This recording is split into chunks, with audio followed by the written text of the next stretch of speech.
بسم اللہ الرحمن الرحیم۔ نقشہ جنگ احد، مارکے احد کی تفصیلات، فہرست موضوعات تفہیم القرآن جلد اول، جنگ احد۔ وَإِذْ غَزَوْتَ مِنْ أَهْلِكَ تُبَوِّئُ الْمُؤْمِنِينَ مَقَاعِدَ لِلْقِتَالِ وَاللَّهُ سَمِيعٌ عَلِيمٌ۔ سورہ آل عمران آیت 121۔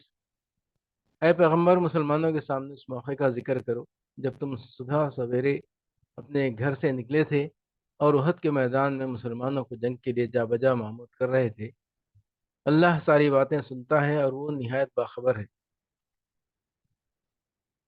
سورہ آل عمران حاشیہ نمبر 94۔ یہاں سے چوتھا خطبہ شروع ہوتا ہے۔ یہ جنگ احد کے بعد نازل ہوا ہے۔ اس میں جنگ احد پر تبصرہ کیا گیا ہے۔ اوپر کے خطبے کو ختم کرتے ہوئے آخر میں ارشاد ہوا تھا کہ ان کی کوئی تدبیر تمہارے خلاف کارگر نہیں ہو سکتی بشرطے کہ تم صبر سے کام لو اور اللہ سے ڈر کر کام کرتے رہو۔ اب چونکہ احد کے میدان میں مسلمانوں کی شکست کا سبب ہی یہ ہوا کہ ان کے اندر صبر کی بھی کمی تھی اور ان کے افراد سے بعض ایسی غلطیاں بھی سرزد ہوئی تھی جو خدا ترسی کے خلاف تھیں۔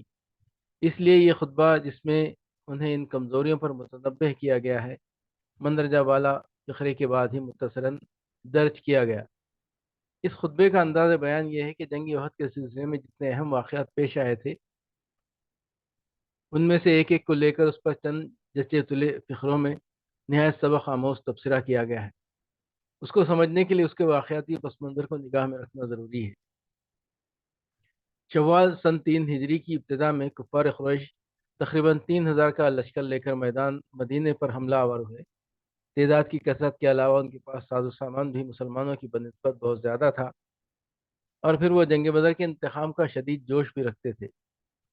نبی صلی اللہ علیہ وسلم اور تجربہ کار صحابہ کی رائے یہ تھی مدینے میں محصور ہو کر مدافعت کی جائے، مگر چند نوجوانوں نے جو شہادت کے شوق سے بےتاب تھے اور جنہیں بدر کی جنگ میں شریک ہونے کا موقع نہ ملا تھا، باہر نکل کر لڑنے پر اصرار کیا۔ آخرکار ان کی اصرار سے مجبور ہو کر نبی صلی اللہ علیہ وسلم نے باہر نکلنے ہی کا فیصلہ فرما لیا۔ 1000 آدمی آپ کے ساتھ نکلے، مگر مقام شوط پر پہنچ کر عبداللہ بن ابی اپنے 300 ساتھیوں کو لے کر الگ ہو گیا۔ عین اس وقت پر عین وقت پر اس کی اس حرکت سے مسلمانوں کے لشکر میں اچھا خاصا اضطراب پھیل گیا، حتیٰ کہ بنو سلمہ اور بنو حارثہ کے لوگ ایسے شکستہ ہوئے کہ انہوں نے بھی پلٹ جانے کا ارادہ کر لیا تھا، مگر پھر اولو العزم صحابہ کی کوششوں سے یہ اضطراب رفع ہو گیا۔ ان باقی ماندہ 700 آدمیوں کے ساتھ نبی صلی اللہ علیہ وسلم آگے بڑھے اور احد کی پہاڑی کے دامن میں مدینہ سے تقریباً 4 میل کے فاصلے پر اپنی فوج کو اس طرح صف آرا کیا کہ پہاڑ پشت پر تھا اور قریش کا لشکر سامنے۔ پہلو میں صرف ایک درہ ایسا تھا جس سے اچانک حملے کا خطرہ ہو سکتا تھا۔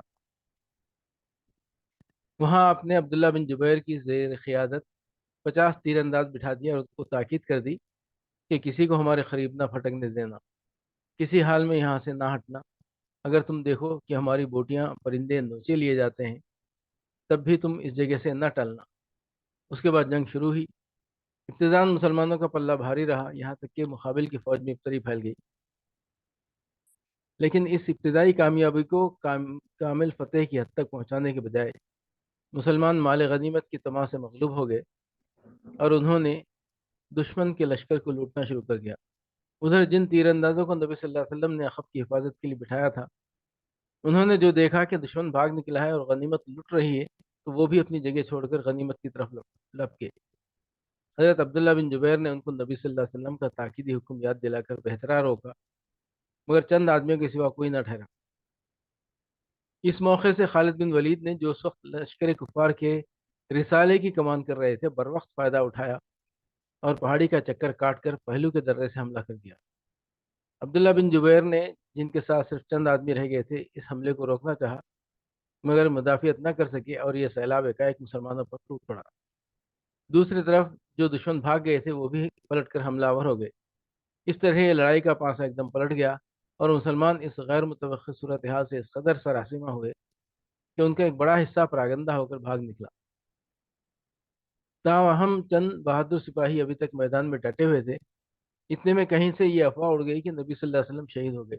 اس خبر نے صحابہ کے رہے سے ہوش و حواس بھی گم کر دیے اور باقی ماندہ لوگ بھی ہمت ہار کر بیٹھ گئے۔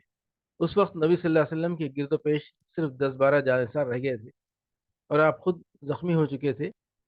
شکست کی تکمیل میں کوئی کسر باقی نہ رہی تھی، لیکن عین وقت پر صحابہ کو معلوم ہو گیا کہ آن حضرت صلی اللہ علیہ وسلم زندہ ہیں۔ چنانچہ وہ ہر طرف سے سمٹ کر پھر آپ کے گرد جمع ہو گئے اور آپ صلی اللہ علیہ وسلم کو بسلامت پہاڑی کی طرف لے گئے۔ اس موقع پر یہ ایک معمہ ہے جو حل نہیں ہو سکا کہ وہ کیا چیز تھی جس نے کفار مکہ کو خود بخود واپس پھیر دیا۔ مسلمان اس قدر پراگندہ ہو چکے تھے کہ ان کا پھر مجتمع ہو کر باقاعدہ جنگ کرنا مشکل تھا۔ اگر کفار اپنی فتح کو کمال تک پہنچانے پر اصرار کرتے تو ان کی کامیابی بعید نہ تھی، مگر نامعلوم کس طرح وہ آپ ہی آپ میدان چھوڑ کر واپس چلے گئے۔